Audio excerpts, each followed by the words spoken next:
সিম ছাড়া ফোনের মধ্যে সিম ছাড়া আপনি কিভাবে হোয়াটসঅ্যাপ ইউজ করবেন? খুব আশ্চর্য লাগছে না?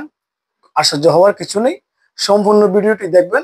সিম ছাড়া কিভাবে আপনি হোয়াটসঅ্যাপ ইউজ করবেন সেটি জানতে পারবেন। অনেক সময় আমাদের ফোন হারিয়ে যায় অথবা সিম হারিয়ে যায়।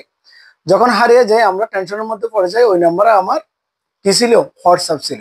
সেই হোয়াটসঅ্যাপ আমি কিভাবে ইউজ করব আজকে সেটি দেখাবো। অনেক সময় আমাদের ফোন চুরি হয়ে যায়, নানান ধরনের সমস্যার মধ্যে পড়ে যায়। এরকম হলে আপনি সিম ছাড়া হোয়াটসঅ্যাপ ইউজ করবেন।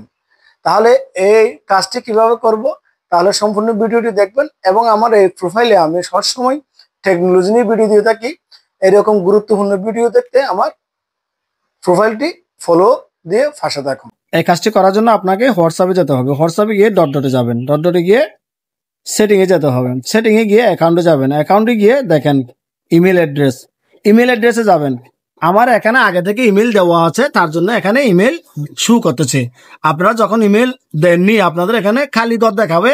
ওই খালি ঘরে আপনারা ইমেল দিয়ে দিবেন। ইমেল দেওয়ার পরে যখন ওকে দিবেন, ওটিপি যাবে আপনার ইমেলের মধ্যে। ওই ওটিপিটি এখানে বসিয়ে দিয়ে ওকে দিয়ে দিবেন, তখন ভেরিফাইড হয়ে যাবে। যখন ভেরিফাইড হয়ে যাবে আপনার আপাতত কাজ এখানে শেষ। যখন আপনার মোবাইলটি অথবা সিমটি কোনোদিন হারিয়ে যাবে আপনার অন্য মোবাইলে, এই হোয়াটসঅ্যাপ আপনার থেকে ওপেন করতে হবে। তখন কি করবেন? ওই অন্য মোবাইলে প্রথমে আপনার এখানে যে জিমেলটি দিয়েছেন, এই জিমেলটি আগে ওই ফোনের মধ্যে লগ ইন করতে হবে।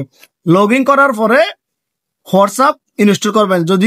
তবে একটি কথা মনে রাখবেন, আপনার এটা যদি স্বাভাবিক হোয়াটসঅ্যাপ হয়ে থাকে স্বাভাবিক হোয়াটসঅ্যাপ ইনস্টল করবেন। যদি বিজনেস অ্যাকাউন্ট হয়ে থাকে বিজনেস অ্যাকাউন্ট হোয়াটসঅ্যাপ ইনস্টল করবেন। এখানে যে অ্যাকাউন্ট ইউজ করছেন এই অ্যাকাউন্টটি লাগবে। তারপরে ওইটা ইনস্টল করার পরে যে ওই ফোন নম্বর যেটা দিয়েছিলেন এখানে এই ফোন নম্বরটি দিবেন ওই অন্য মোবাইলে। দেওয়ার পরে আপনার যেটা ওটিপি যায় মোবাইলের সিমের মধ্যে, ওই ওটিপি তখন যাবে না। তখন নেক্সট আসবে, নেক্সট দিয়ে ওকে করে দিবেন। এভাবে আপনারা সিম ছাড়া আপনারা হোয়াটসঅ্যাপ অন্য ফোনে ইউজ করবেন। এভাবে কাজটি করবেন। ধন্যবাদ সবাইকে।